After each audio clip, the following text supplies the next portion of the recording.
పరిశుద్ధమైన దేవ, మా పూజనీయుడా, నీ వాక్యమును ఆశ కలిగి నాయన నీ తట్టు తిరుగుటకు నీవే మా సహాయకుడు, మా ఆలోచన కర్తవు. నీకు స్తోత్రములు చెల్లిస్తూ ఉన్నా. నీ చిత్తములో మమ్మల్ని నడిపించమని, నీ వాక్యము మాకు తేటగా అర్థమగునట్లుగా బయలుపరిచి సహాయము చేయమని యేసయ్య ఘనమైన శ్రేష్టమైన నామములో ప్రార్థన చేసి అప్పగించుకొని వేడుకొంచున్నాము పరమ తండ్రి. ఆమేన్. నేడు మనం దేవుని యొక్క వాక్య భాగాల్లో 4 సువార్తల గూర్చినటువంటి వివరణ, 4 సువార్తల్లో ఉండే అంశాలను గురించి వాక్యాన్ని ధ్యానించుకుంటాం. అయితే ఈ అంశాలను మన జీవితంలో మేలుకరంగా, ఆశీర్వాదకరంగా ఉండాలంటే మనం ఎలాగా మన విధానాన్ని కలిగి ఉండాలి. దానికి ఒక మాట జోడించుకొని వాక్యాన్ని కలిగి ప్రశ్నలతో వాక్యాన్ని ధ్యానించుకుందాం. మొట్టమొదటగా మన ఆత్మీయ ఆహారమైన వాక్యాన్ని తీసుకోవడం ఎట్లా?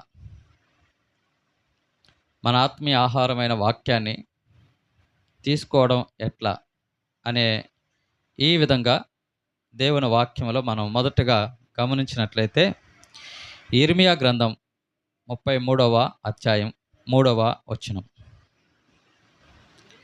యిర్మీయా గ్రంథం 33వ అధ్యాయం 3వ వచనం.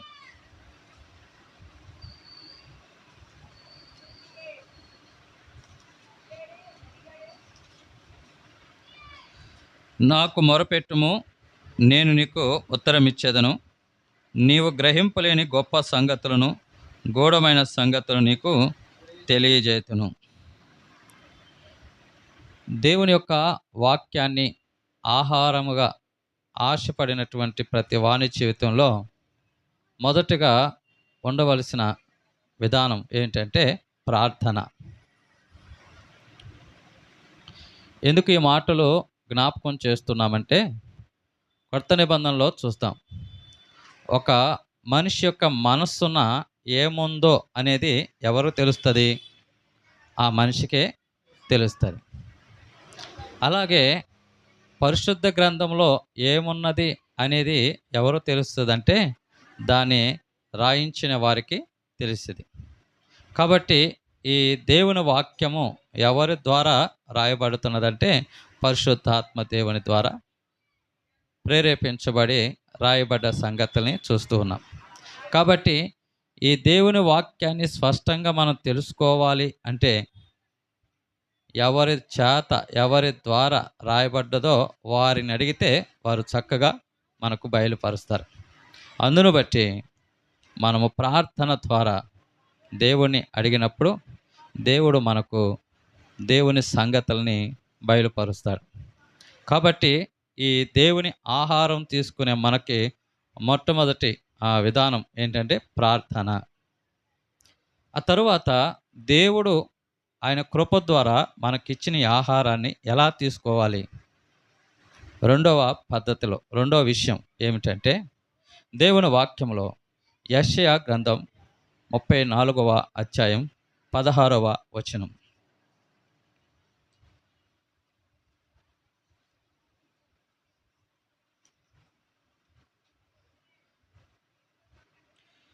యెహోవా గ్రంథమును పరిశీలించి చదువుకొనుడి.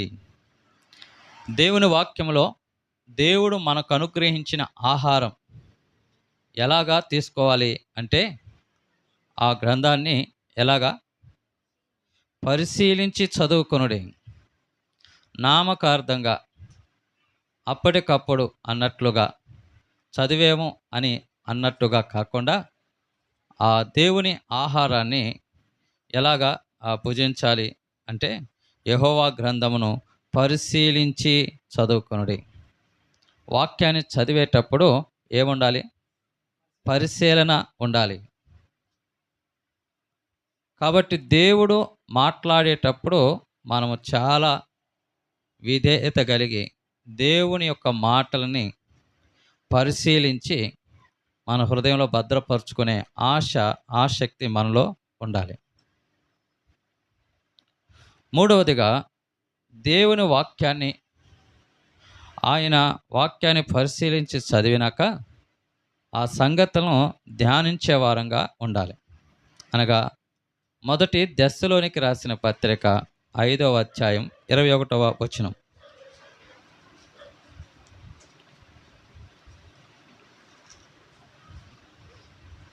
మొదటి దెస్సలోనికి రాసిన పత్రిక 5వ అధ్యాయం 21వ వచనంలో, సమస్తమును పరీక్షించి మేలైన దానిని చేపట్టుడి.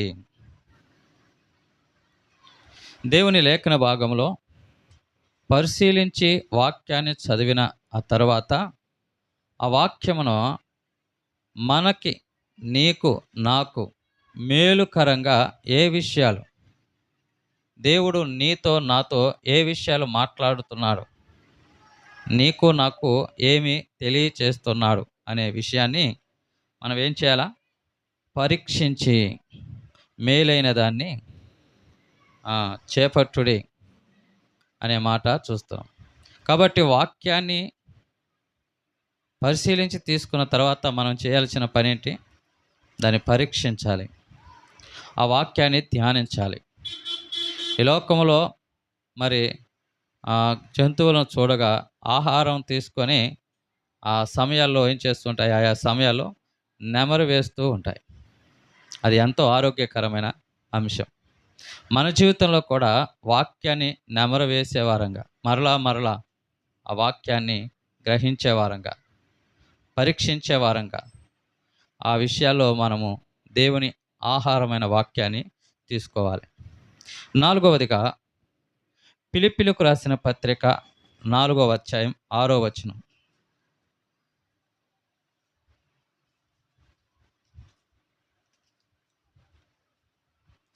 ఫిలిప్పీలకు రాసిన పత్రిక 4వ అధ్యాయం 6వ వచనం. ప్రతి విషయంలోనూ ప్రార్థన విజ్ఞాపనల చేత కృతజ్ఞత పూర్వకంగా మీ విన్నపములు దేవునికి తెలియచేయండి. అప్పుడు సమస్త జ్ఞానమునకు మించిన దేవుని సమాధానం యేసు క్రీస్తు వలన మీ హృదయములకును మీ తలంపులకు కావలి ఉండును. దేవుని వాక్యాన్ని ధ్యానించినాక మనం చేసేది మరి చివరగా అనొచ్చేమో, ఏం చేయాలంటే ప్రార్థన. ఈ ప్రార్థన దేవుని సన్నిధిలో సమస్త జ్ఞానానికి మించిన దేవుని సమాధానమును యేసుక్రీస్తు వలన మీ హృదయములకును మీ తలంపులకు కావలి ఉండును అని వాక్యంలో చూస్తాం. ఈ ప్రార్థన ఎలాగుంటుంది అంటే, భక్తులు చెప్పిన ఒక మాట,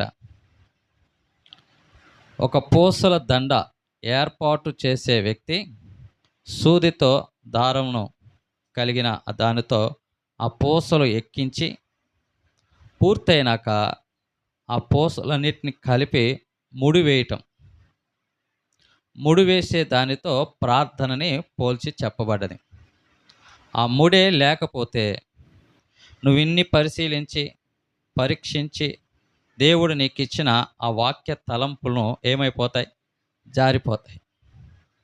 కాబట్టి వాటిని చేపట్టే వారముగా, వాటిని కలిగిన వారంగా ఉండాలంటే మన జీవితంలో ఏముండాలి? ప్రార్థన. ఈ ప్రార్థన ద్వారా దేవుడిచ్చే జ్ఞానం మన హృదయాల్లో మన తలంపులకు కావలిగా ఉండును అనే వాక్య భాగంలో మనం చూస్తాం. ఇలాగున దేవుని వాక్యాన్ని ఆహారంగా తీసుకునే విధానంలో మన అనుదిన జీవితాల్లో కలిగి ఉండాలని ప్రేమతో అందరికీ తెలియచేస్తూ ఉన్నా.